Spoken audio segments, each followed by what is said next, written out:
وعليكم السلام ورحمة الله وبركاته. الحديث كما جاء في صحيح أبي داود عن عائشة رضي الله عنها تخبر، والحديث صححه العلامة الألباني رحمة الله عليه. يقول النبي صلى الله عليه وسلم: لا يقبل الله صلاة حائض إلا بخمار. ما معنى هذا الحديث؟ لا يقبل أي صلاتها باطلة، والخمار هو الذي يغطي الرأس والعنق، وليس الحجاب أو الجلباب كما تظن. الجلباب يعني التي تخرج به إلى خارج البيت، هذا له ضوابط.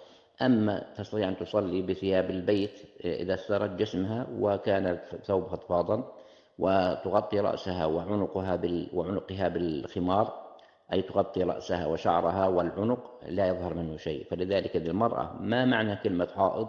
أي وصلت إلى سن الحيض، وليس الحيض. الحيض ليس عليها صلاة، ولكن إذا بلغت سن الحيض وأصبحت مكلفة ويجري عليها القلم من سيئات وحسنات، فلا تصح صلاتها إلا بخمار يغطي رأسها وشعرها وعنقها أيضا. فذلك هذه صلاتها غير صحيحة إن لم تغطي رأسها وعنقها بالخمار.